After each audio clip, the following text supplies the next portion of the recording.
Buenas noches, señora Marisabel Villagómez Álvarez Plata, señor Federico Calero, Directorio Comité de la Dante Alighieri, señor Danilo Lesi, en representación de la Sociedad Dante Alighieri y de la Embajada de Italia, señora Michela Pentimali, directora del espacio Simoni Patiño, apreciado público. Sean ustedes bienvenidos a la conferencia Matera, Historia de un Imaginario, a cargo de la licenciada María Isabel Villagómez Álvarez Plata. La costumbre, perdón. Esta actividad está organizada con la Embajada de Italia y la Sociedad Dante Alighieri, con el apoyo del restaurante Il Falco. Para dar inicio a la presente actividad, invitamos a la licenciada Michela Pentimali a dirigirse al público. Muy buenas noches a todos los presentes. Es una gran alegría tener aquí a Marisabel hija con esta conferencia sobre Matera y el imaginario. También es un placer darles la bienvenida en esta segunda actividad que estamos realizando este año con la Embajada de Italia y con la Dante Alighieri. Es la segunda de una serie de varias y muy variadas actividades a las cuales están todos cordialmente invitados.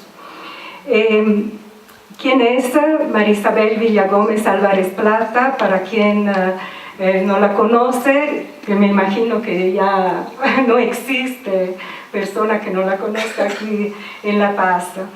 Ella es graduada de la Universidad de Georgetown con estudios de posgrado sobre historia latinoamericana contemporánea.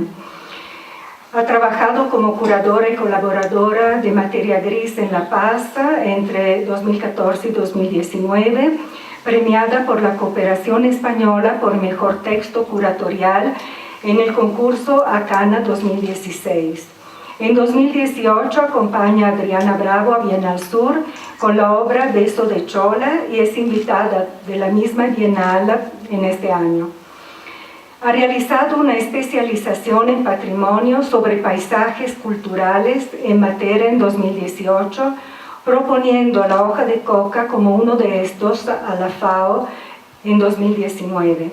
Y este mismo año inaugura una cátedra UNESCO sobre paisajes culturales de Bolivia en el Departamento de Diseño y Comunicación Visual de la Universidad Católica de La Paz. Es un honor, Marisabel, tenerte aquí con nosotros. Agradecemos las palabras de la licenciada Pentimali. Invito al señor Danilo Lesi, en representación de la Sociedad Dante Alighieri y de la Embajada de Italia, a dirigirse a la concurrencia. Buonasera a tutti, buenas noches a todos, gracias por venir. Es un honor, es un placer estar acá en el nuevo espacio Simoni Patiño, en este lugar tan hermoso. Y solo un minuto para agradecer al espacio Simoni Patiño por su colaboración tan fuerte y tan productiva con la Sociedad Dante Alighieri. Y agradezco sobre todo a la directora Michela, que es una amiga, es una colega, y esperamos que esta colaboración va a durar por siempre. Y gracias por venir, buonasera a tutti. Agradezco también el restaurante El Falco, que lo va a invitar, va a ofrecer bocadillos de basilicata, dulce, postres, vamos a comer después. Muchas gracias. Bueno, muchas gracias María, muchas gracias Micaela. Creo que es interesante cómo ha surgido esta invitación. Estábamos simplemente discutiendo de qué manera está Matera poniéndose de moda en las reuniones sobre patrimonio, en las discusiones sobre legados culturales. Y Micaela tuvo esta idea al tiro cuando me escuchó hablar de lo que yo había hecho en Matera, de discutir acerca del imaginario o del cambio del imaginario, porque Matera es un caso clave en este sentido. Pasa básicamente de ser la vergüenza nacional de Italia a ser hoy en día la capital de la cultura europea. Entonces, un poco me quiero basar en este cambio que ha surgido en Matera en los últimos 50 años, Bueno, esta charla parte sobre todo de esta experiencia que he tenido el año pasado en Matera misma y de la cátedra UNESCO a la que he pertenecido allá, y que en la presentación han mencionado como si se estuviera armando una nueva acá, y en realidad he sido invitada a pertenecer a la cátedra UNESCO de Matera y hacer como una pequeña célula de esta cátedra acá en Bolivia. Ok, entonces esta primera foto, soy obviamente yo en Matera bien feliz, disfrutando de el paisaje, la comida y el vino. En esta segunda diapositiva lo que quiero explicar es un poco la metodología de cómo voy a armar este imaginario o este cambio del imaginario. Creo que y muchos concordarán o no concordarán, creo que cuando hablamos de imaginario también hablamos de paisajes culturales, y lo que estoy tratando de ver es diferentes tipos de paisajes culturales y cómo estos se van acumulando en el tiempo y van marcando pautas para entender el imaginario de hoy. ¿Sí? Entonces comienzo más o menos con el paisaje cultural arquitectónico. Voy a un momentito. Comienzo con el paisaje cultural arquitectónico, paso al urbanístico, paso al cinematográfico, luego al autoetnográfico, que he llamado así. Y quizás durante la charla se haga un poco confuso, pero la idea es básicamente tratar una cronología que va del 51 hasta el 2019, y viendo cómo estos diferentes pasajes se van acumulando en el tiempo para crear el imaginario de hoy. Bueno, primero, Matera tiene como raíz semántica la palabra griega meta o roca, o en la palabra también latina materia, que también se refiere al tipo de piedra con la cual está construida la ciudad entera. De hecho, el barrio central o el barrio patrimonial por el cual Matera es más conocido se llama simplemente piedra, ¿no? Sassi, que es el nombre en italiano para la piedra. Entonces, el Sassi de Matera, está colgando de un cañón, básicamente, en medio de la Murgia materana, que está al sur de Italia. En esta Murgia los cañones se forman de manera natural a través de ríos que están erosionando todo este sistema de piedra calcárea.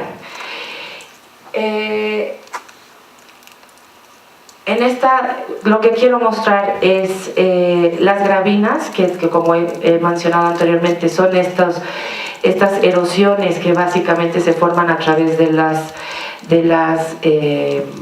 los ríos, y mostrar que aquí todo en el mar Adriático, en el mar Iónico, en esta parte de aquí está toda la Murgia, que se llama la Murgia materana. Es este sistema de cañones que básicamente donde se sitúa Matera también.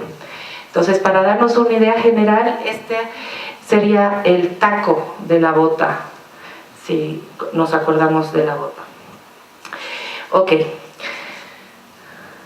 La idea es que es importante hablar del cañón y es importante hablar de este paisaje, porque la roca en la que se está dando este tipo de naturaleza, esta roca calcárea, esta roca es muy maleable, y a través del tiempo la gente o los habitantes de esta zona, y además en otras zonas de Europa, han utilizado este tipo de roca para hacer justamente viviendas básicas, ¿no? O cuevas en primera instancia.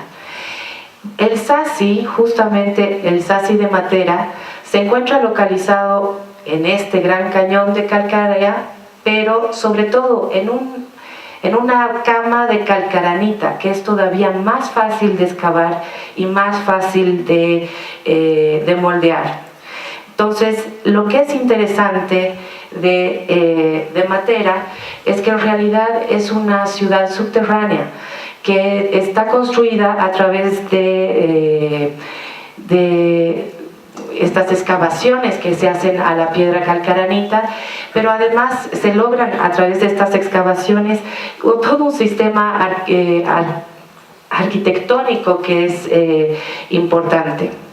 Entonces la mitad de la ciudad está, digamos, colgando de este lado del cañón, del lado derecho del cañón, como lo ven acá, pero lo que es interesante es que también la mitad de la ciudad está construida debajo de este perchero. La idea central del hábitat en Matera es que se cava, es decir, se comienza a construir tu casa dentro de una cueva. Y estas cuevas hacen todo lo que sea arquitectónicamente posible.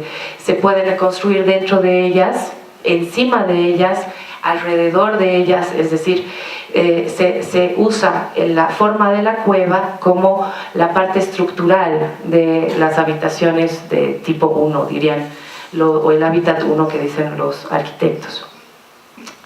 Solamente la parte, digamos, de afuera es la parte que tiene la estructura que nosotros conocemos como la estructura cuadrada o las paredes rectas.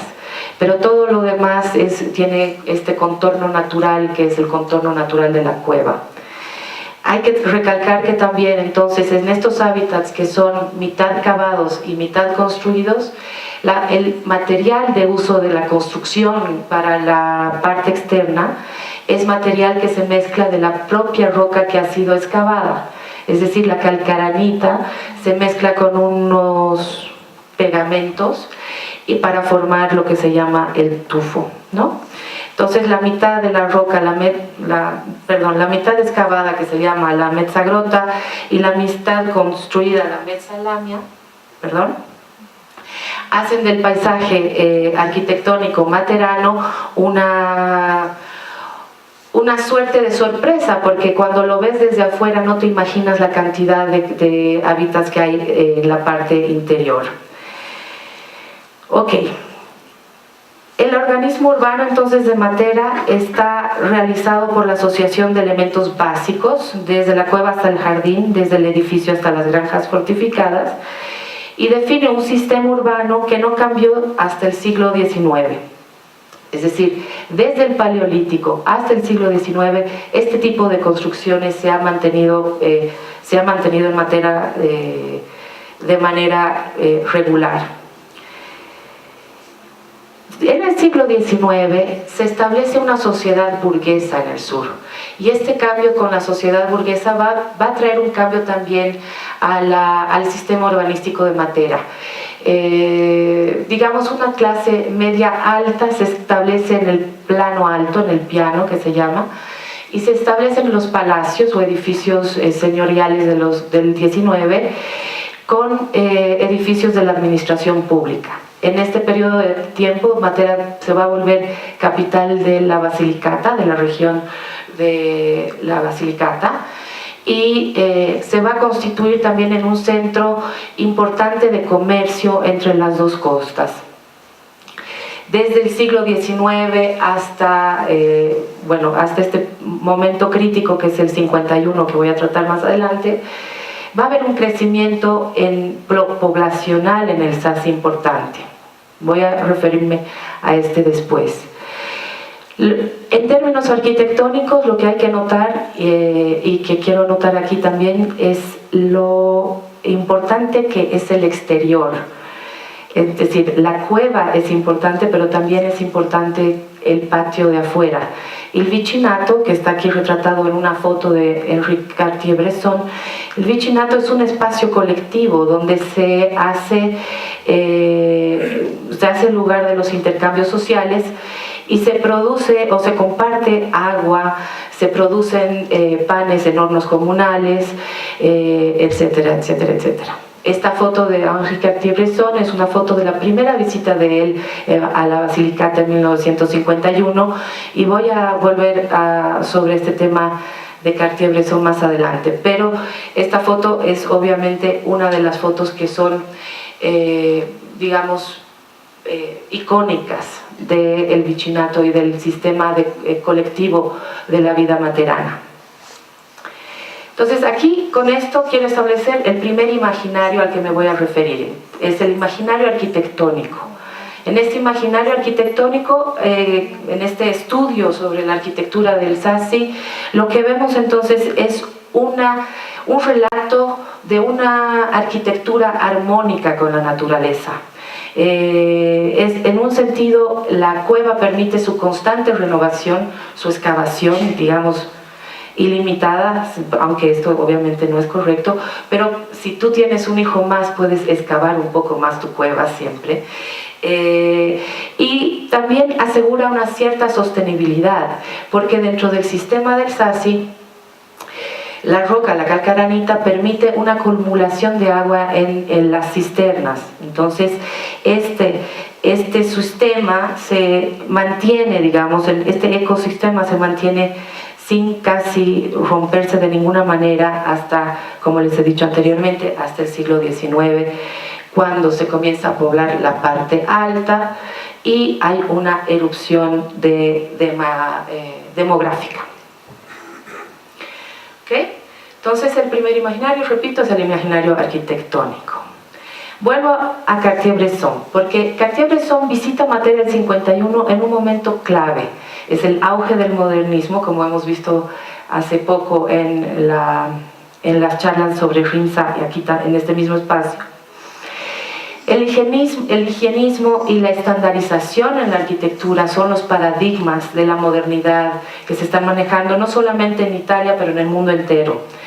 Entonces, el planteamiento materano, el urbanismo materano pasa a ser anacrónico en esta época, ¿no es cierto? Se entiende a Matera como un anacronismo. Y Cartier-Bresson va a tratar de hablar de este anacronismo, va a tratar de retratar a través de sus fotos este anacronismo.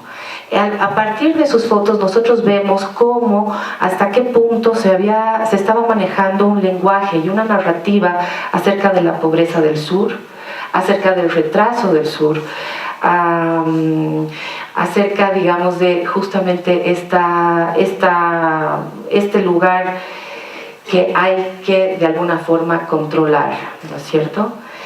Por este motivo, Matera se va a convertir en una suerte de laboratorio experimental. Van a comenzar a surgir estudios de literatura sobre los paisajes literarios de Matera, van a comenzar a surgir estudios de etnografía, de antropología, sobre el campesinado italiano, sobre todo el atraso del campesinado italiano. Y al mismo tiempo que se están haciendo estos estudios desde el 46 al 48, comienza lamentablemente para Matera, comienza una crisis de malaria que no se puede erradicar. Entonces, en este espectro modernista que establece una dicotomía tan clara entre el orden y el desorden, comienza a ver a Matera como un lugar en emergencia, una crisis que está pendiente y que hay que solucionar. Entonces, combinadas la malaria, la sobrepoblación del Sassi y un tratamiento de aguas muy básico y muy poco efectivo al comienzo de este siglo, de la década de los 40, combinados estos factores, el gobierno italiano comienza a tomar acción. El 48 visita la Basilicata de Gasperi, que como alto funcionario de gobierno hace un diagnóstico de este lugar y determina claramente que hay que básicamente evacuar todo este barrio y evacuar todo el Sassi. Fuera de el 48 es esta visita, el 45 Carlo Levi publica su famosa novela Cristo se detuvo en Éboli, y en esta retrata Matera como uno de los círculos del infierno, la llegada a Matera como haber llegado al octavo círculo del infierno de Dante, donde están penando los maliciosos. Se establece entonces este pensamiento aristotélico tomístico que es realmente efectivo en la narrativa acerca de Matera. Perdón.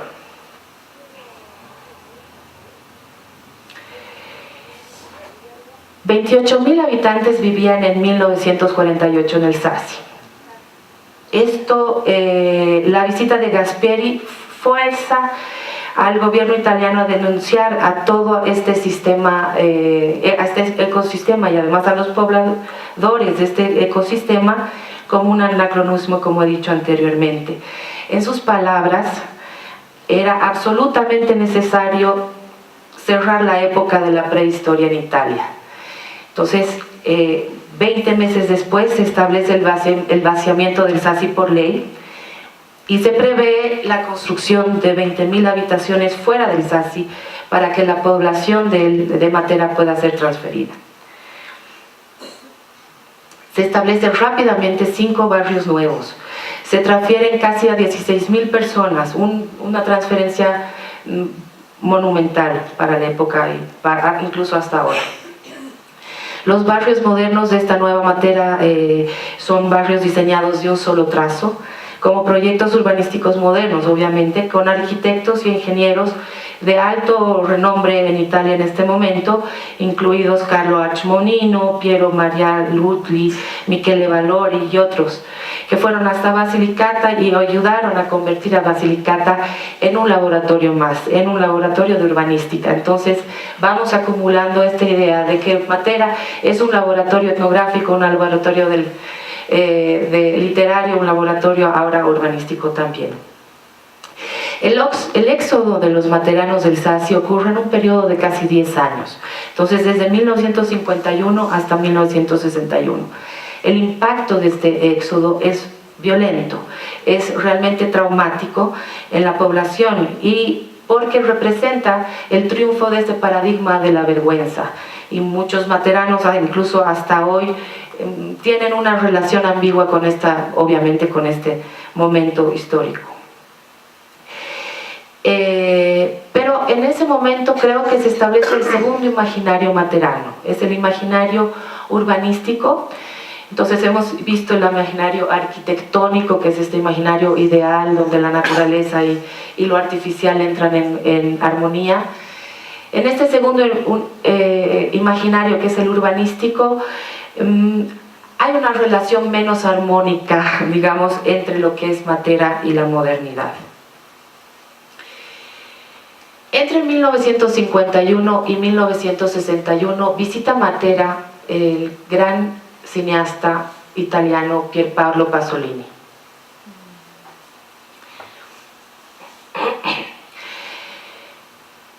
Pasolini está buscando un lugar que sea el escenario para su gran película El Evangelio según Mateo. Como ustedes saben, El Evangelio según Mateo es una de las películas que trata con más candidez el retorno a los orígenes, la idea de la mirada bíblica, la idea del personaje de Jesús como un Jesús totalmente humano más que un personaje místico. Pero a través de todos estos elementos, Pasolini restituye cierto código moral originario bíblico, ¿no es cierto? Para Pasolini, este enorme laboratorio que ya he mencionado, de más de 60 cuadras, de alrededor de 20,000 unidades habitacionales, se estructura como una imagen perfecta que da un trasfondo perfecto a lo que quiere hacer en el Evangelio según Mateo.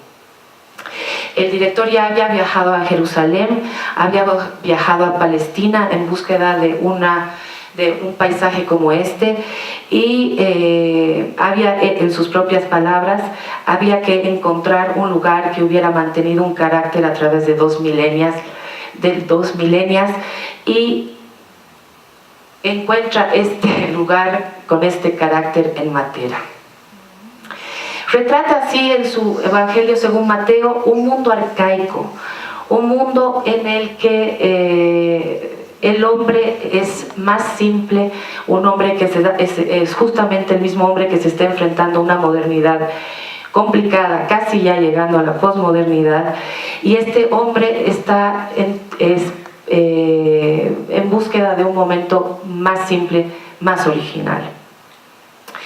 Este mismo concepto de tratamiento de imagen que va a ser Pierpaolo Pasolini en el Evangelio según Mateo, lo va a reproducir Mel Gibson en La Pasión de Cristo, otra de las grandes películas que se han filmado en Matera con el mismo tema.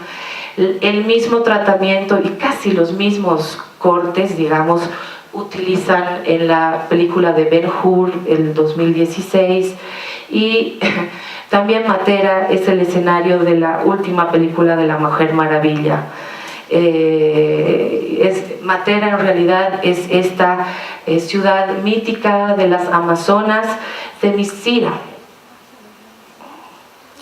Entonces aquí establecemos un tercer imaginario de cómo vemos Matera, ¿no?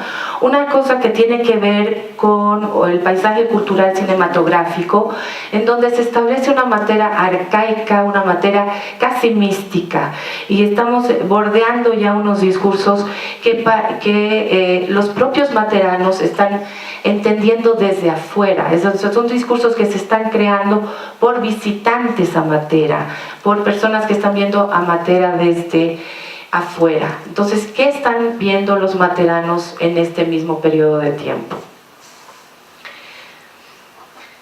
Desde 1959, jóvenes materanos, vamos a llamarlos productos del éxodo materano, forman un círculo cultural llamado La Escaleta. La Escaleta tiene como propósito principal entender el legado del Sassi, y entender el legado del Sassi entendido de muchas maneras. Hacen varias actividades para hacer esto. Comienzan por ejemplo, a buscar en estos vicinatos, los hornos comunales, comienzan a buscar los sellos que se usaban para sellar o marcar con los nombres de familia los panes que se hacían en los vicinatos. Comienzan a buscar imágenes, todo lo imaginario de cosas pequeñas que los materanos tenían dentro de sus casas. Hacen catalogaciones varias de digamos, los artefactos que los materanos tenían dentro de sus casas. Es interesante que es una generación básicamente de jóvenes materanos que son modernos, entre comillas, ¿no es cierto? Ya son producto de la modernidad, en su mayoría son arquitectos, diseñadores, no son campesinos, no están ligados de la forma tradicional a la tierra materana, no son pastores, no son braccianti, son personas que ya están o viviendo en la modernidad o siendo fruto de esa modernidad que había llegado al sur. Actúan casi como etnógrafos del Sassi, pero a la vez son etnógrafos desde adentro. De alguna manera quiero recalcar esto. Son científicos porque se consideran ellos mismos científicos, como la mirada moderna del científico, pero hacen una labor que tiene que ver con su propio legado. Su preocupación más interesante es ver qué va a ser el futuro del Sassi. Estamos en 1963, algo por ahí, y lo que deciden hacer este círculo, esta sociedad científica o este círculo cultural es comenzar a plantear la repoblación del Sassi. Para hacer esta repoblación están estableciendo varios catálogos de imaginarios que hubieran habido antes del éxodo. Pero las miradas de afuera, las que ya he mencionado anteriormente, también los están influenciando de alguna manera. Entonces, lo primero una de las acciones que realmente es para agradecerles, pero lo primero que van a comenzar a ver es este aspecto místico de la Murgia materana. y hacen un catálogo de las iglesias rupestres en el que del 63 al 69 cuentan alrededor de 46 iglesias, y sobre todo descubren esta que es la cripta del Peccato Originale, que es la cripta de las más conocidas hoy de la Murgia Materana. La cripta del Peccato Originale, básicamente del siglo VIII, pintada por un monje benedictino, es una cueva más dentro de este sistema de cañones que está decorada completamente con imágenes del Antiguo Testamento y también del Nuevo Testamento. Lo que es simpático o singular o muy sugerente de esta bueno, otra charla será toda la iconografía de las iglesias rupestres de Matera, pero esto sí quiero notar, es que en este pecado original Eva no le da una manzana a Adán como conocemos generalmente, sino que en este pecado original Eva le da un higo a Adán, lo que parece ser una lectura benedictina mucho más cerrada y mucho más menos interpretativa de la Biblia, porque en la Biblia en realidad no se habla de que se da una manzana en sí, sino que se da un fruto prohibido, y cuando se tapan las vergüenzas, tanto Adán como Eva, siempre sabemos que se tapan con una hoja de higo. Entonces parece que en realidad la fruta podría haber sido un higo en vez de una manzana. En este trazo se nota claramente una relación formal con la iglesia ortodoxa, la iglesia, como ustedes saben, la iglesia griega. Hay todas las iglesias rupestres de Matera, una relación muy clara con este gran territorio que se conoce como la Magna Grecia.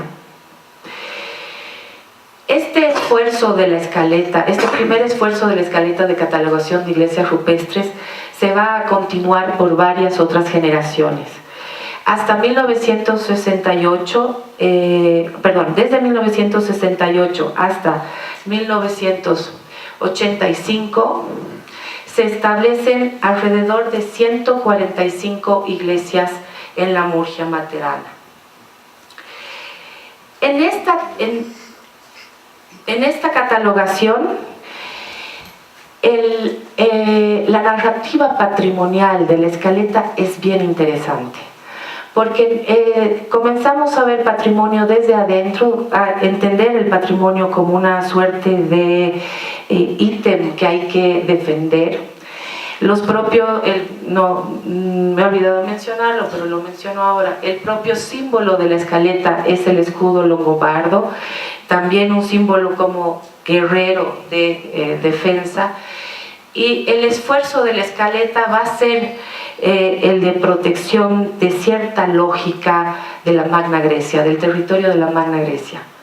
Entonces esto de alguna forma es Micaela y también Daniele, que están atrás, podrán decir después, la idea del territorio de la Magna Grecia es un planteamiento casi subversivo a la idea de la nación italiana, porque plantea casi una separación del vínculo al norte, más bien quiere vincularse justamente con Grecia.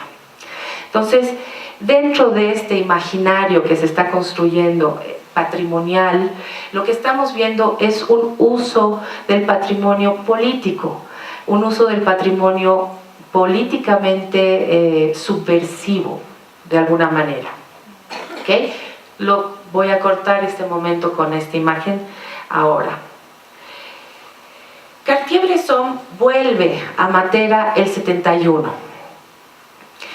Vuelve a ver el Sassi ya vacío, totalmente vaciado. Y retrata, en vez de retratar ese Sassi desordenado, simplemente retrata a un ser humano tratando de escalar ese desorden del vacío. No sé si lo logran ver, al centro de la imagen.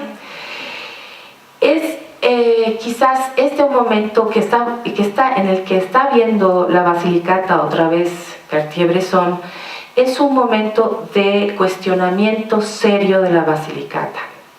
pero no solamente de la escaleta y de la gente materana, sino que a nivel mundial, como ustedes saben, el 71 marca un gran quiebre epistemológico. Se derrumba, muy lejos de Matera, se derrumba el complejo de estándar de vivienda construido en 1951 en San Luis, Missouri, Pruitt-Igoe. La destrucción de Pruitt-Igoe es una de las destrucciones más importantes, icónicas para la arquitectura realmente. Se destruye de manera casi científica, cada una de las explosiones es perfectamente sincronizada. La destrucción dura del 71 al 76 y es una destrucción televisada por primera vez. Es televisada, es filmada a nivel mundial, hay un continuo entendimiento sobre esta imagen.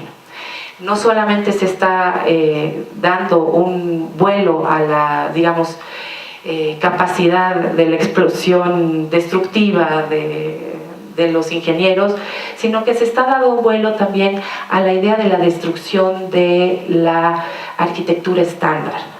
Entonces, de ahora en adelante, en arquitectura se considera que 1971 es el inicio del posmodernismo en arquitectura y es el fin de la dicotomía entre el orden y el desorden. En este sentido, volver a esta materia hace que los materanos mismos establezcan un nuevo punto de defensa, digamos, del caso materano, que es que en este desorden se están estableciendo cosas que anteriormente no podíamos ver. La escaleta, entonces, este círculo que es tan importante, la escaleta va a comenzar a trabajar en la administración pública de Matera. Desde 1983 logran, digamos, concluir un debate que habían mantenido una década. La pregunta esencial de este debate era ¿qué hacer con el SASI vacío? O sea, la pregunta antes había sido ¿qué hacer con este SASI tan lleno? La pregunta en ese momento era ¿qué hacer con el SASI vacío? Habían tres opciones: la destrucción del SASI, que se había planteado como parte de la lógica de la vergüenza nacional, la repoblación del SASI, pero muchos de los materanos ya no querían volver a la Matera antigua, impresionantemente, o una repoblación mixta. Para 1983 deciden por esta última opción. Los materanos establecen que se puede repoblar el SASI siempre y cuando sean concesiones del Estado a restaurantes, a boutiques pequeñas, a pequeños artesanos, a centros culturales, a teatros comunales, etcétera, etcétera, etcétera. Esta apertura, el 83, de las concesiones de las propiedades del SASI hacen que se establezca una nueva relación con todo este sistema patrimonial. Es interesante que los propios de la escaleta son los que van a impulsar esta nueva ocupación del SASI. Para el 86 están arduamente buscando la nominación de UNESCO. La van a lograr el 93. La UNESCO va a reconocer, está escrito en esta carta de la siguiente manera, va a reconocer el valor único del SASI como un sistema global en el que cada elemento tiene sentido y funcionalidad para entender una práctica arquitectónica que logra un microclima y es resiliente. Es decir, que el UNESCO va a tomar como punto alto de todo el portafolio, de todo el folder de Matera, el aspecto arquitectónico, el imaginario arquitectónico.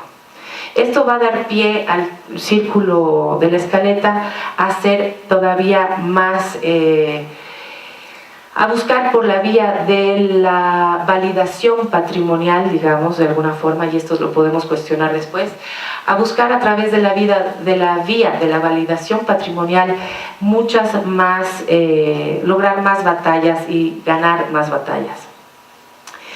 El 2011 se establece el plano de gestión y las mismas personas que establecen el plano de gestión del sitio de Matera establecen también desde el 2004 el folder de la capital de la cultura. O sea, establecen la postulación a la capital de la cultura.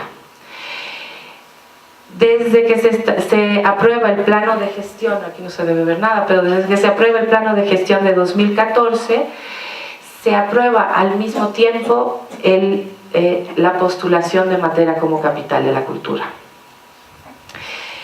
El punto neurálgico de esta postulación a capital de la cultura, que establecen los propios, bueno, una generación aparte de los jóvenes de la Escaleta, establecen no solamente el aspecto arquitectónico de Matera, y aquí es interesante ver hasta qué punto las visiones que he presentado anteriormente, que son las visiones externas, hacen al planteamiento materano de hoy.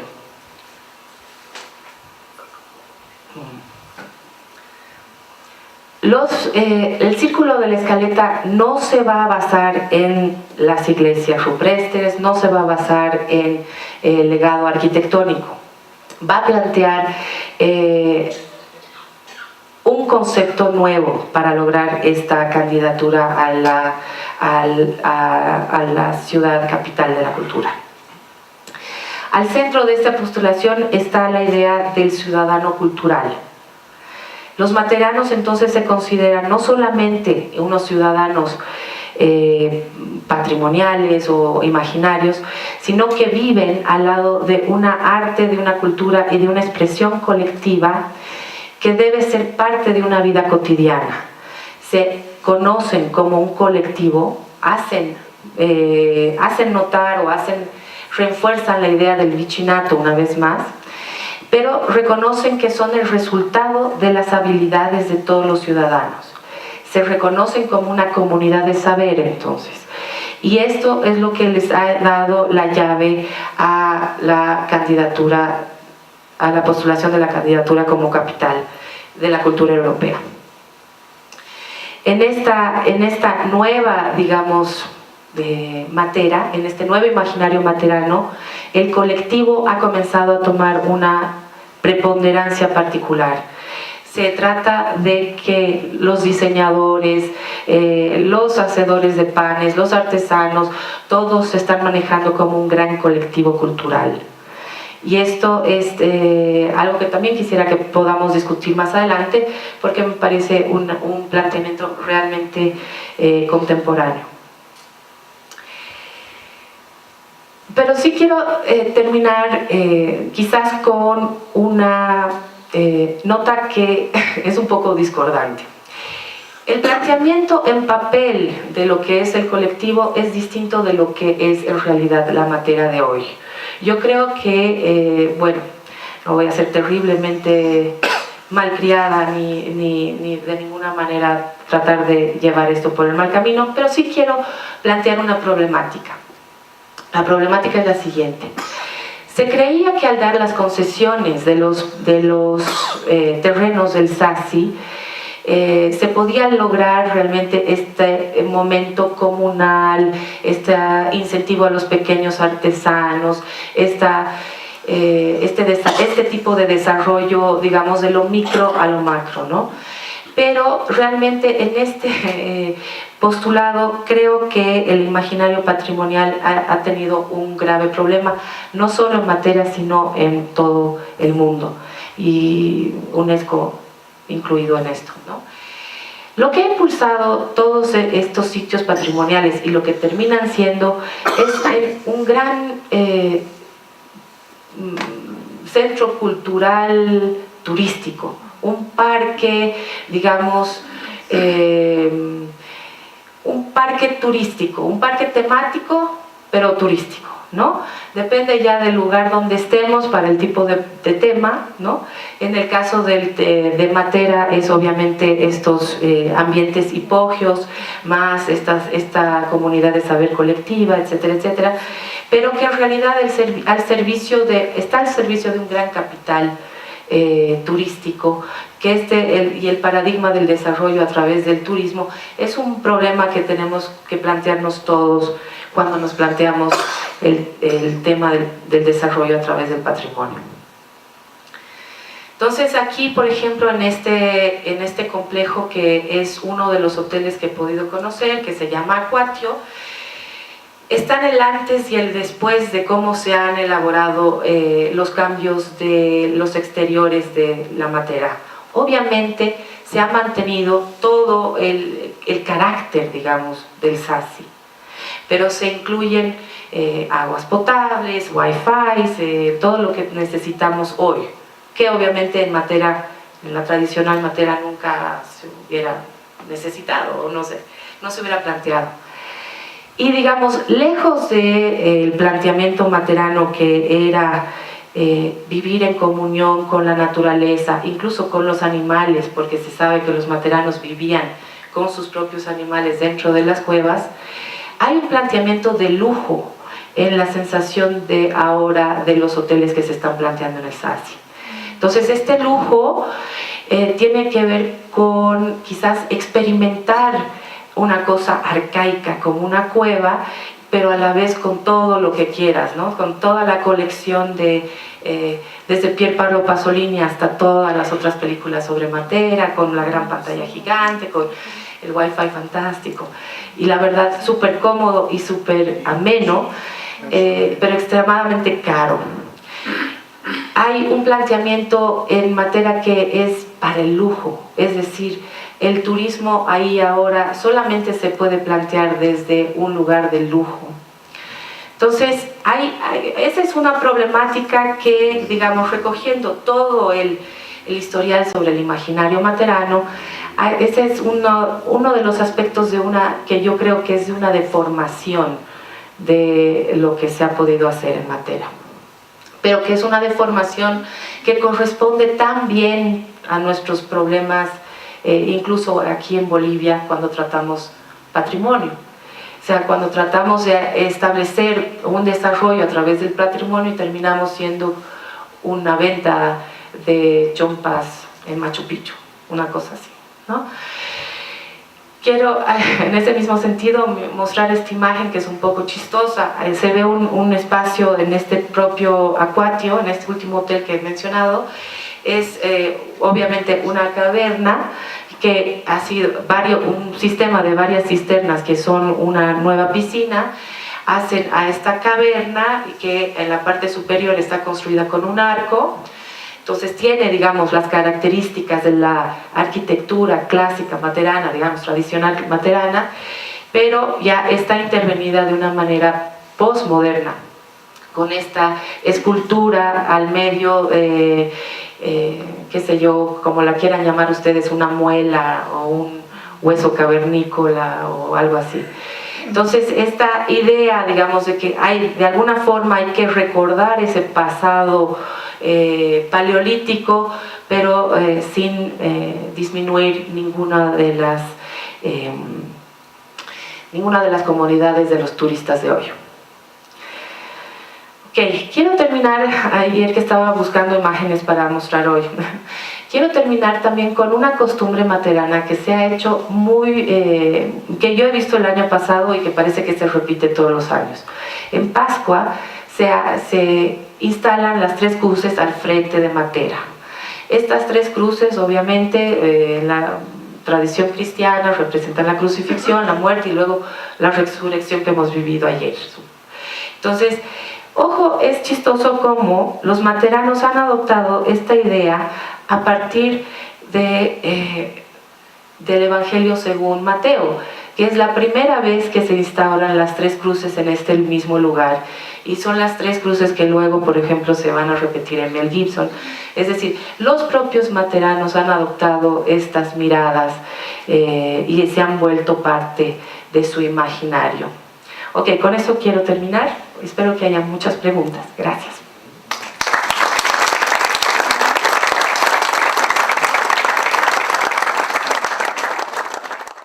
Isabel, has hablado de la vergüenza de Matera y Y quisiera que nos expliques de qué se trata, porque yo por lo menos no he entendido. O sea, personalmente te pido esa aclaración. Gracias. No, claro. Soy una chacra, pues, para explicar. No.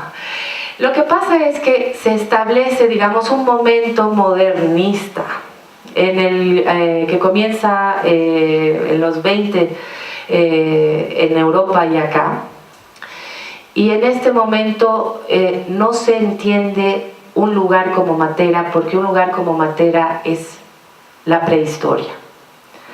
Para el gobierno italiano que quiere mirar hacia el futuro, que tiene un planteamiento justamente modernista, Matera representaba una vergüenza en el sentido en que era el lugar de la pobreza, el lugar del retraso, el lugar del desorden, el lugar de la suciedad, el lugar de la malaria. Entonces, en pleno siglo XX ya no se podía conservar este lugar. Entonces, dentro de la ley del vaciamiento del Sassi, se denomina, son palabras no que yo me haya inventado, sino que se denomina a Matera como la vergüenza nacional. Un poco desde tu sensibilidad y lo que marca una cierta expectativa por las pautas que has dado al desenvolver la explicación según tu propio ordenamiento. ¿Qué es lo que tú esperabas? Porque dices, esto es así, se ha rebajado, se ha montado este aspecto, ha habido esta intromisión, es decir, has dado unas pautas valorativas. Entonces no sé si es, claro, ¿cuál es tu expectativa? ¿Qué es lo que te hubiera más o menos gustado proyectar? Naturalmente como ideal, ¿no? Porque uno siempre se adapta a las circunstancias, ya sea personalmente o en grupo o en este caso toda una comunidad. Se adaptan, ¿no?, a lo inevitable, al desarrollo tal como es. En fin, es como cuando uno se enfrenta con una casona antigua de los abuelos y se ponen en la familia y dicen, bueno, ¿qué vamos a hacer? Entonces unos opinan de una manera, otra, quizá ir directamente a lo comercial o a la venta final para acabar el pleito. No sé si es muy personalmente con esta pregunta, pero... Ay, caramba, es que es una pregunta muy difícil, ¿no? Obviamente yo he ido a Matera en un momento de preparación para 2019, ¿no? Éramos como 56 especialistas de patrimonio de todo el mundo que estábamos en diferentes comitivas viendo diferentes aspectos, tratando de ver diferentes aspectos. Cuando la escaleta se plantea esta misma pregunta, ¿qué hacer con nuestro futuro? Digamos desde el 59, el 63, el 87, etcétera, etcétera. Cuando se plantean esto, yo creo que ellos tienen la mejor solución posible, que es realmente hacer intervenciones mixtas. O sea, si yo me planteara como patrimonialista, para mí es evidente que necesitamos llevar el patrimonio a un lugar donde no solamente estemos regidos por un paradigma de conservación únicamente, sino que tenemos que establecernos dentro de un mercado. Ahora, ahí está el peligro, creo también, porque la deformación de Matera está en el haberse establecido como un centro turístico casi, ¿ya? Sí, o en nuestro caso, el problema sería, ¿cuál mercado? El mercado del turismo no es tan desarrollado como el europeo acá, y nosotros tendríamos que plantearnos bien en qué mercado podríamos valorizar nuestro patrimonio. Pero sí creo que la respuesta sería en un sentido la mixta. Ni fu, ni fa, ni chicha, ni limonada. Pero un poquito de las dos cosas, porque no se puede hacer una cosa demasiado conservadora y no se puede hacer una cosa en la que levantas las manos y nada más, ¿no? pero creo que han habido ciertas situaciones que han contribuido para que este pueblo o ciudad, como quiera llamarla, se haya convertido en este momento en el centro cultural de Europa.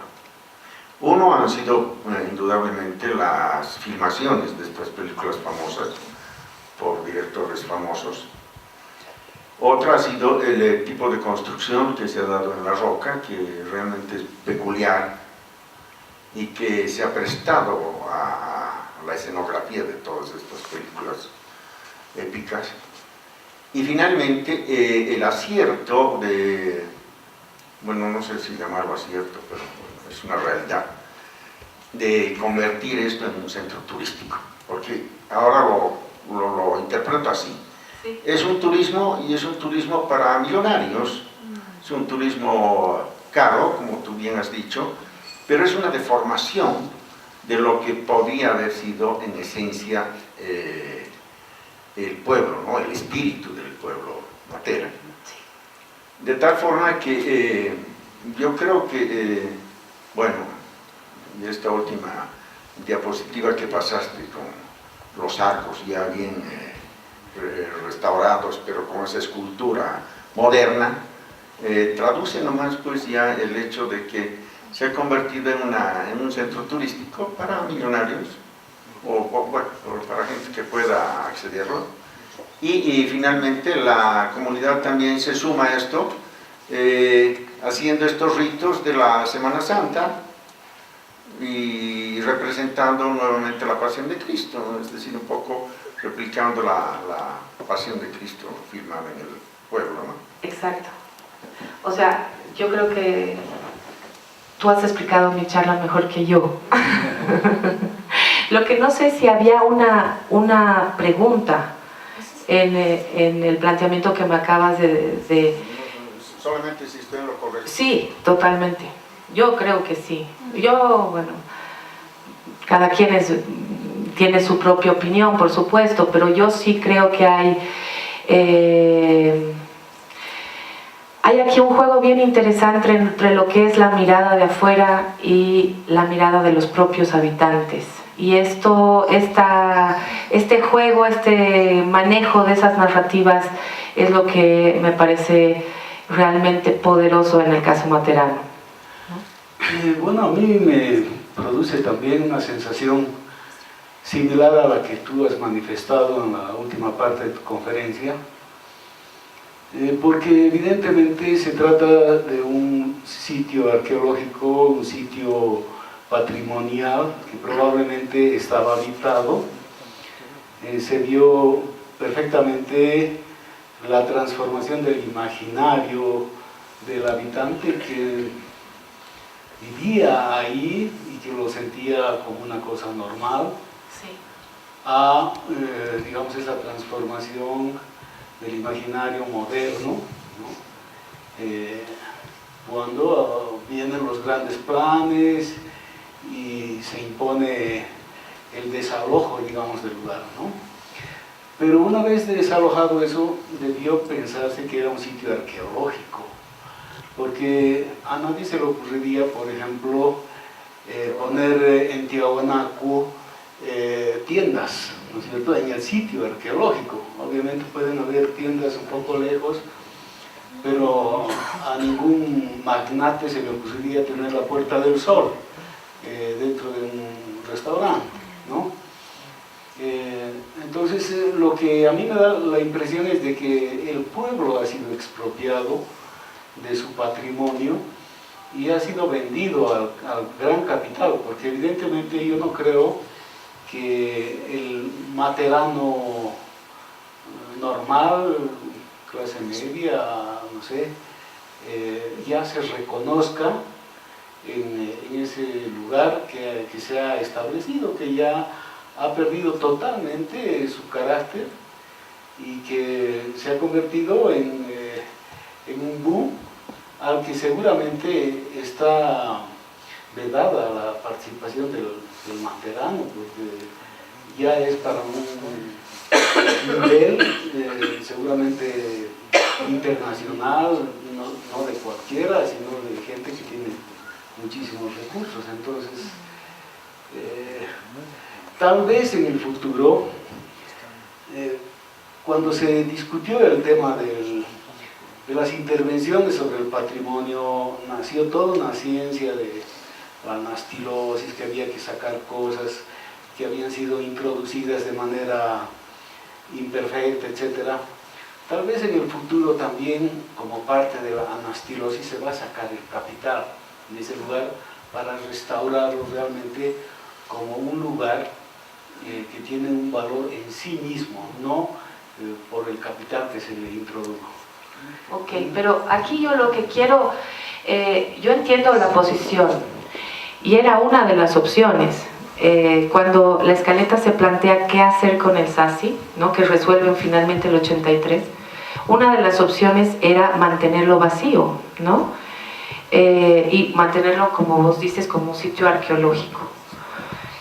Pero el desalojo del SASI creo que había causado un sentimiento tan traumático que de alguna forma los propios habitantes materanos fuera del SASI querían reapropiar Matera.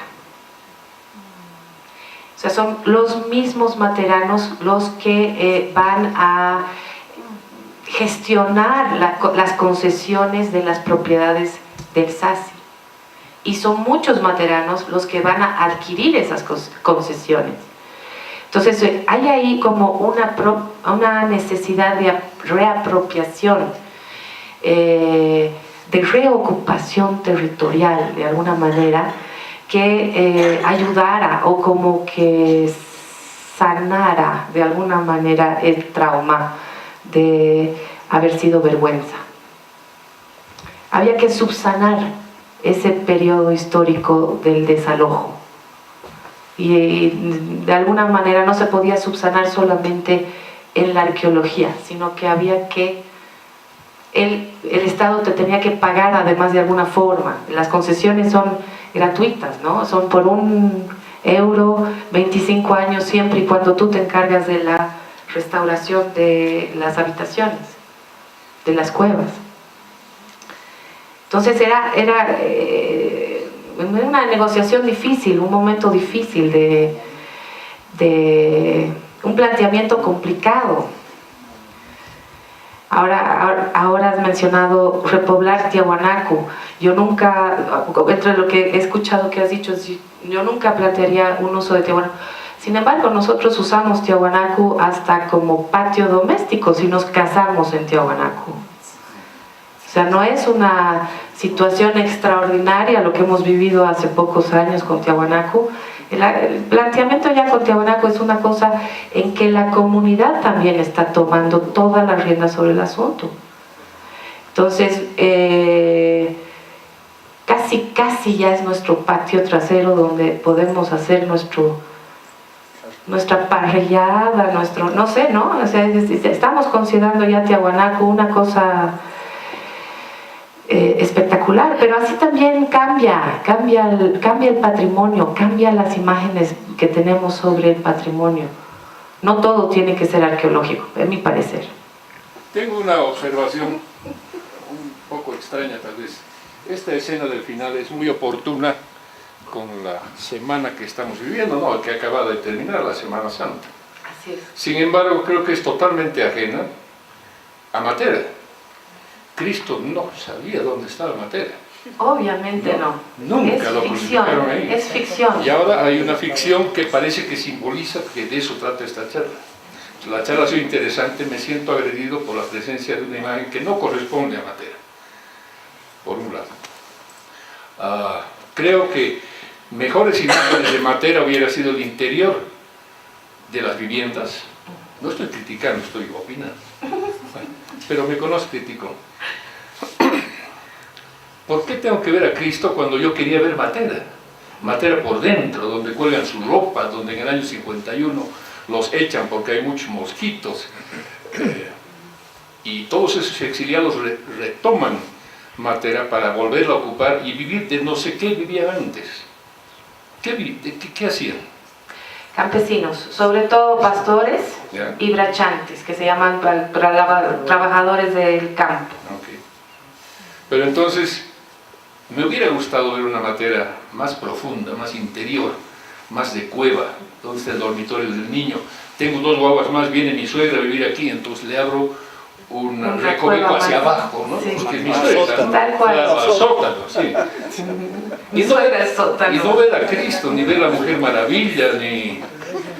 Qué linda la película de El Evangelio según Mateo.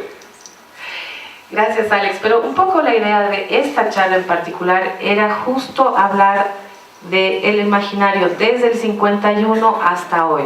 Es decir, cómo cambia de vergüenza nacional, cómo se establece este paradigma de vergüenza nacional y cómo se va transformando hasta lograr la capitalía de la cultura europea. ¿Y eso cómo es posible que esto sea la capital de la cultura? Es que eso justamente trato de responder hoy. ¿Es anual? Es posible porque se han acumulado en Matera varios imaginarios. Es anual, pero se postula cada 5 años, es decir, es anual, pero tienes que postular 5 años antes, te la dan, y 5 años la Comunidad Europea te infusa dinero, y son 5 años que tú tienes que desarrollar al máximo tu capacidad turística para poder ser la capital de la cultura. Sí, yo también una pregunta y un comentario. En esto de los imaginarios, creo que algo repetitivo es Matera como laboratorio. Quizá ese es el imaginario que más se repite, quizá este momento es también parte de ese laboratorio que en algún momento cambiará de perspectiva o experiencia, ¿no? Entonces, Totalmente. si estás de acuerdo con eso, Estoy de acuerdo, si ese es totalmente. uno de los imaginarios más fuertes sobre Matera, porque además aparece, por ejemplo, en una de las diapositivas al final, en esta que está en una traducción al inglés, que se habla de laboratorio. De laboratorio, ¿no? Sí, el Open Design School de Matera, que se plantea como un laboratorio. Eso por un lado. Y el comentario en relación a la anterior intervención, me parece que más bien esa imagen del final es muy importante, porque está planteando justamente una narrativa que viene de afuera, pero que se impone a y que es dentro. parte del imaginario de Matera. Sí. Y que nos está mostrando cómo se van construyendo y forjando estos imaginarios de muchas ciudades, impuestas por miradas quizá exteriores, o más importante aún, que parten de la ficción. Parten de la ficción. Y eso es algo, completa. por ejemplo, muy importante en Cochabamba, por Sí. ejemplo, el imaginario instaurado por Juan de la Rosa sobre la coronilla. O sea, eso es algo maravilloso y eso es parte de la ciudad, ¿no? Y eso es parte de esas narrativas que se van imponiendo. En este caso, me parece que es muy, muy, muy sugerente, más bien importante. Sí. Eso. No, muchas Muchas gracias. gracias. No, el tema del laboratorio, yo no sé si al final he sido clara o no, pero realmente Matera es un gran laboratorio. O sea, nosotros que éramos, como digo, un escuadrón de patrimonialistas, estábamos en un laboratorio. Y era un laboratorio que tenía que ver con la institución de la universidad. Es como que alrededor de Tiahuanacu, digamos, como para volver al tema de Tiahuanacu, formáramos 15 escuelas de distintas temáticas, analizando constantemente Tiahuanacu. La sensación que yo tenía era de laboratorio, gigante laboratorio, un laboratorio medieval hermoso, donde se come deli, pero un laboratorio. O sea, es decir, todo lo que, digamos, Alex estaba planteando que quería ver, como la tradicional, como realmente cómo vivía esa gente, ya todo eso es el pasado. Es el pasado arqueológico, digamos, de alguna manera es el pasado pasado. Entonces, sí, pero es que plantea cosas que son muy interesantes a nivel patrimonial. Si nosotros planteáramos un laboratorio de algún sitio de nuestros sitios, sería interesantísimo también. Y lo que se hace es justamente elaborar institutos que vean desde diferentes ángulos, ¿no? Instituto de Arquitectura, el Instituto de Urbanística, el Instituto de Literatura, el Instituto de Cine, todos estos se constituyen como paisajes culturales, se hace la historia de estos paisajes culturales y ya se puede formular, digamos, la, entre comillas, verdadera identidad de estos sitios patrimoniales. Y entre comillas totalmente, porque sabemos, como acabas de mencionar, que esto está muy relacionado con la ficción. Yo quería hacer un comentario acerca de la crítica que Matera actualmente se transforma en una especie de lugar turístico. Y creo que también han hecho comparaciones con Tiahuanacu arqueológico y creo que no son válidas esas comparaciones. Y cuando se trata de patrimonio cultural, es muy difícil desarrollar lo que ha sido patrimonial, hacer un desarrollo económico en función a comunidades empobrecidas y que Matera simplemente ahorita tiene recursos gracias al cambio que ha habido. Puedes tildarlo de modernista o postmodernista, pero la gente de Matera ahorita tiene alrededor de Matera, no son otra vez pastores, sino que son personas que están trabajando, haciendo pan, negociando pan, vendiendo sus productos, vendiendo las cosas de los alrededores de Matera. Entonces hay una dinámica absolutamente diferente alrededor de ese mismo patrimonio. Por más de que nosotros ya no veamos las cuevas mugres que quisiéramos ver otra vez arqueológicamente, ¿no? Entonces, yo considero que también hay que tener una mirada contemporánea en cuanto a cómo se desarrolla el patrimonio cultural y cómo lo tenemos que mantener. Voy a responder entonces, sí, yo también creo que no es todo malo, no es todo horrible.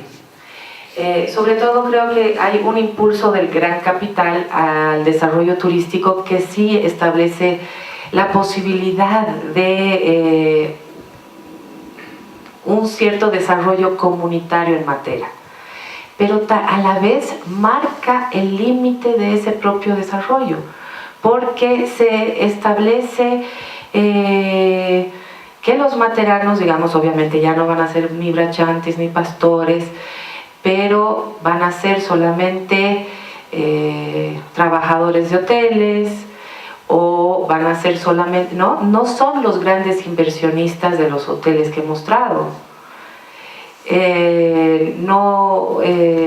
Entonces ahí hay que verlo con un poco de medida también. ¿Hasta qué punto, digamos, puede lograrse un desarrollo total? No creo, pero por lo menos sí hay un injerto, un impulso capital. ¿Ok? Bueno, sí, la pregunta es la siguiente. Se comentan en muchos foros sobre desarrollo sostenible, y se pone de ejemplo quizá México, Egipto, a países que supuestamente viven de un turismo patrimonial, ¿no? Sus pirámides, sus lugares arqueológicos, etc. Y se dice que Bolivia podría hacer lo mismo para superar el extractivismo, etcétera, etcétera, para evitar caer en el circuito del narcotráfico y entrar en otros temas, evitar entrar en otros temas, ¿no? Pienso en eso y también pienso, bueno, recientemente he estado recorriendo algunos pueblos, he vuelto a ir a otros, veo por ejemplo en pueblos tan turísticos y tan visitados como Coroico, Sorata, sin embargo, que día a día se van destruyendo, ¿no? Las pocas casonas que quedan en Coroico quedan muy pocas, en Sorata queda alguna que otra, pero parten una casona patrimonial y construyen no sé qué cosa, un mercado. Bueno, no voy a entrar en detalle porque no soy experto en el tema, para ir a aterrizar en la pregunta. ¿Podría Bolivia realmente, como se dice como estos países, vivir un turismo patrimonial? ¿En qué condiciones, según su parecer? ¿Y qué hacer ante este deterioro que vemos a vista y paciencia? No sé si por el capital o por, hay que decirlo, la simple ignorancia que permite que se cometan estas aberraciones. Gracias. El caso del capital materano versus el caso del capital materano turístico es una inyección de capital total, ¿no? Es un pueblo totalmente empobrecido que logra a través de esta rehabilitación patrimonial un gran aporte a través del turismo, un gran aporte económico, un crecimiento económico. En el caso de nosotros, que tenemos estos sistemas que llamamos extractivistas y además el maldito narcotráfico y los malditos capitalistas, los grandes capitalistas, es bien difícil que el turismo represente realmente una opción comparativamente, los economistas de la sala me corregirán, una opción viable. Porque el capital, digamos, previo al desarrollo turístico de Matera, el capital era cero, ¿no? En un territorio cero. Nosotros no vivimos en un territorio que sea de capital cero. Por más de que nuestros índices sean bajos, etcétera, etcétera, etcétera, no es que estamos en cero. No hay punto. Entonces no sé cómo o hasta qué punto tendríamos que realmente invertir en turismo para que se vuelva el paradigma del desarrollo boliviano. Creo que sería imposible. No creo que haya una posibilidad ahorita, en este momento. Pero si la hubiera, de todas maneras sería mejor que los capitales que tenemos ahora, que son el extractivismo y el narcotráfico. Yo quería un poco acompañar la reflexión de María Isabel Álvarez Plata sobre el hecho de que sin el capital se revive lo que se tiene que entender también como un paisaje cultural que no es solo arquitectónico, sino que es de personas que viven en el lugar, y se rescatan saberes, porque todos entendemos también como un patrimonio intangible el saber, y si Matera se ha convertido en ese espacio en el cual gastronómicamente se está recurriendo a toda una documentación de la región, tejido, yo creo que es una perspectiva incluso por el momento vista desde cierta gente que puede acceder a ella, pero poco a poco yo creo que va a ir creciendo en el tipo de proyecto patrimonial que necesitan lugares como Matera, que no son lugares en los cuales las piezas fuera de lo arquitectónico, las piezas que conllevaban lo arquitectónico son también de usufructo, ¿no? Como en el caso de Ruinas, donde hay museos de sitio, y el museo de sitio obviamente se traslada a la ciudad también, y se generan como conexiones comerciales con ese patrimonio. Aquí es solo arquitectónico, y al final de cuentas los saberes van a primar sobre la arquitectura misma, yo supongo. Va a haber como un conocimiento ancestral de todo lo que alguna vez se tuvo como tradición en esa región. Y yo creo que ese también, pensando un poco en lo que él decía, es nuestra perspectiva de futuro sobre el patrimonio en Bolivia. Hace poco estuvimos juntas en una mesa de textil y entendíamos perfectamente que el derivado de la historia del textil ancestral llevado hoy en día a un trabajo de la modernidad, pero además que se traduce en lo que vestimos, por lo que optamos, digamos, como diseño y demás, es el rescate de ese saber, y es lo que permite que Bolivia genere permanentemente un ingreso turístico. Creo que al final, realmente dándome cuenta, creo que al final no he sido del todo clara. El imaginario que los materanos han escogido para, digamos, proyectarse capital de la cultura, obviamente es un imaginario que se ha construido en los últimos 50 años, o sea, desde el 51, en el que realmente se consideran laboratorios de lo colectivo. O sea, retoman el vicinato como este espacio de colectividad, como este espacio de saberes compartidos. Y esto lo vuelven a plantear cuando se plantean como ciudadanos culturales. Entonces ellos mismos establecen, digamos, este tipo de dinámica del colectivo más la dinámica del conocimiento del colectivo en esta fórmula que llaman ciudadanos culturales.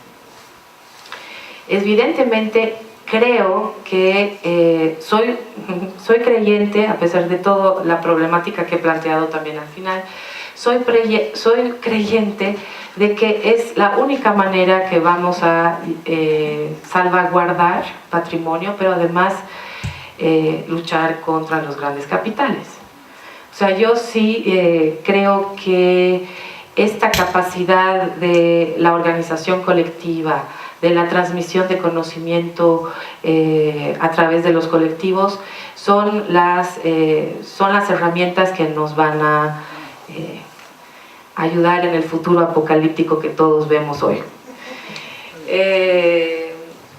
Así que sin duda yo sí creo también que si bien he subrayado esta deformación del turismo, sin duda también creo que se han dado a partir de esta misma inyección de capital, se están planteando paradigmas que son interesantes para el futuro, no solo de Matera, sino también el futuro de todas partes.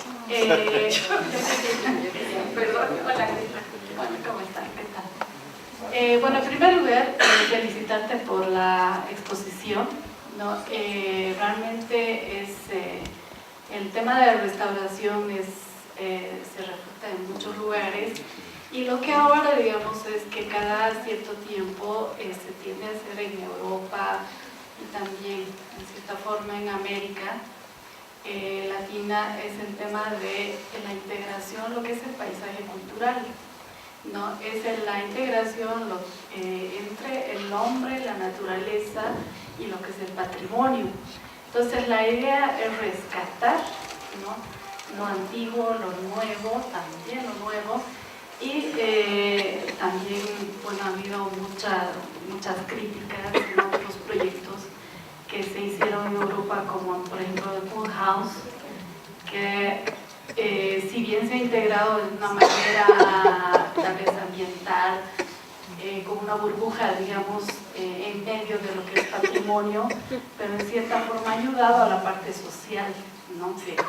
Entonces es lo mismo lo que acabo de ver las imágenes, que personalmente me agrada, o sea, no es tan, digamos, tan agresivo, digamos, pero sí se va integrando de manera, y esto es el patrimonio, ¿no?, porque se va integrando, o sea, entre lo nuevo, lo antiguo es bastante complicado, ¿no?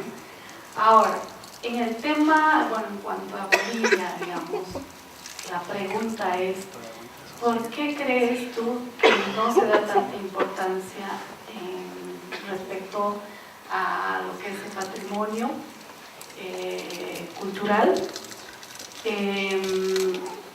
¿Por qué no se investiga más en la arquitectura y arqueología teniendo tanta riqueza patrimonial?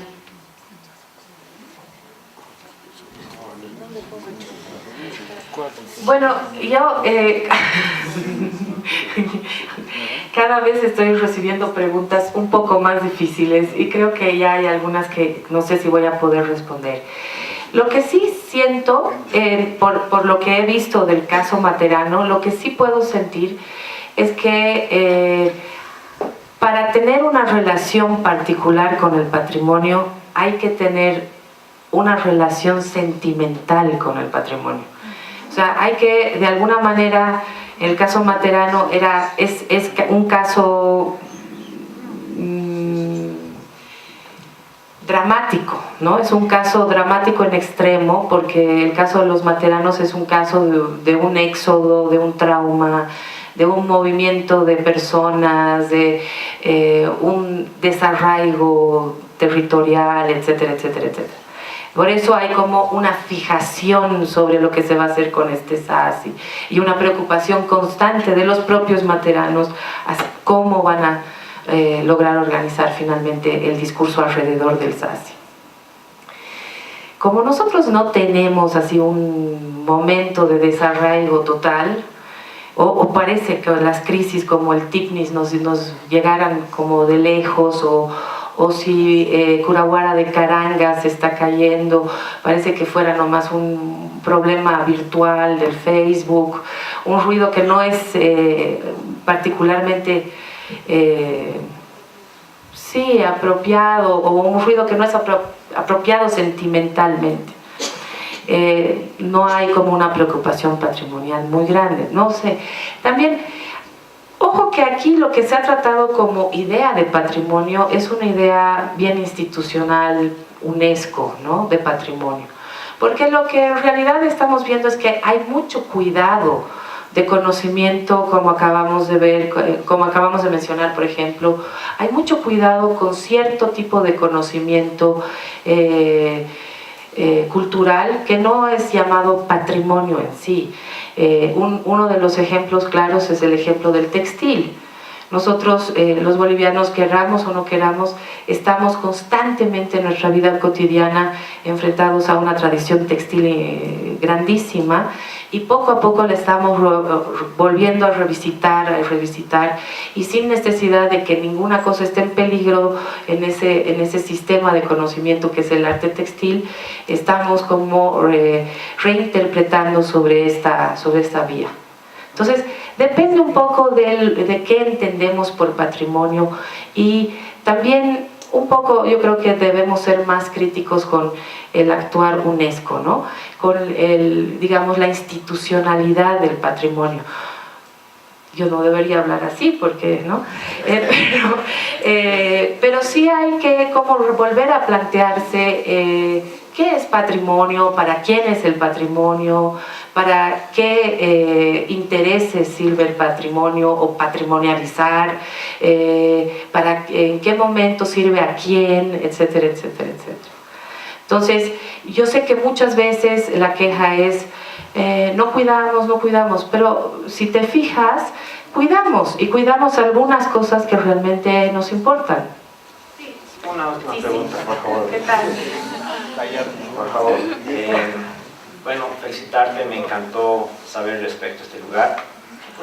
Y me encantó este concepto de comunidad de saber, que es algo que es distinto y se merecían ese título. Pero me gustaba la comunidad de saber porque eran personas que trabajaban la tierra, que han construido este sistema. Era algo distinto, ¿no? Pero ¿qué valor ahora encuentras en esta comunidad de saber, el matero? Ahora que los hombres ya no trabajan la tierra, ya no trabajan el ganado como lo hacían, y me imagino que tampoco construyen la piedra como lo hacían antes.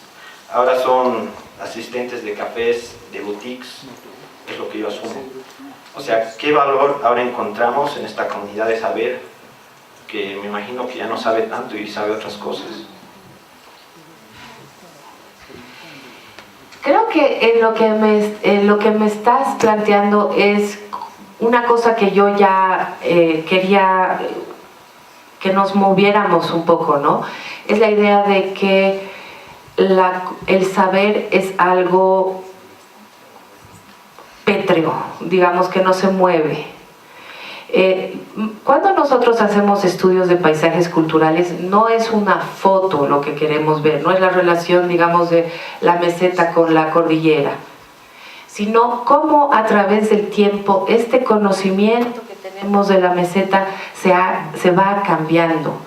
Y entonces la idea es que si eran antes agricultores o pastores y hoy ya no lo son y son otra cosa, no necesariamente hay que ver eso como un negativo, sino como una acumulación en esto que es una comunidad de saber, ¿ya? Entonces la idea es que hay una estratificación, si quieres, de imaginarios o de construcciones o de identidades que logran una comunidad de saber. No solamente es una foto estática de un particular, que ese es el único y el original.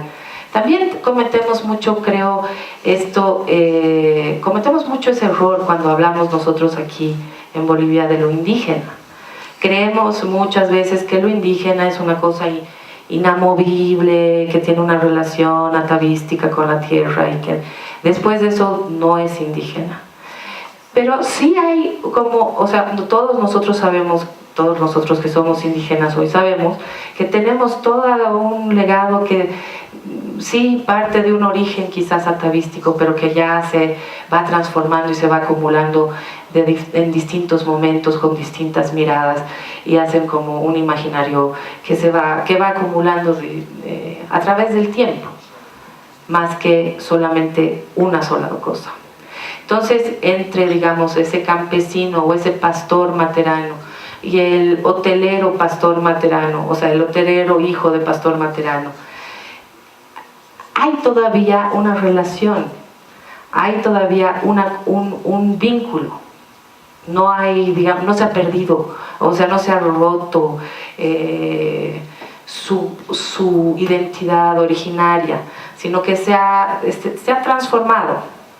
Ahora, para bien, para mal, ya es otra cosa, pero sí ha cambiado, ¿no? Sí. Ok, ahora sí.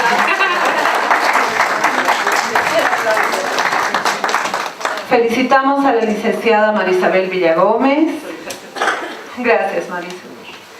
El espacio Simón y Patiño los invita a compartir un vino de honor y a degustar una selección de postres de Matera y de la región de Basilicata, ofrecida gentilmente por el restaurante Il Falco. Buenas noches.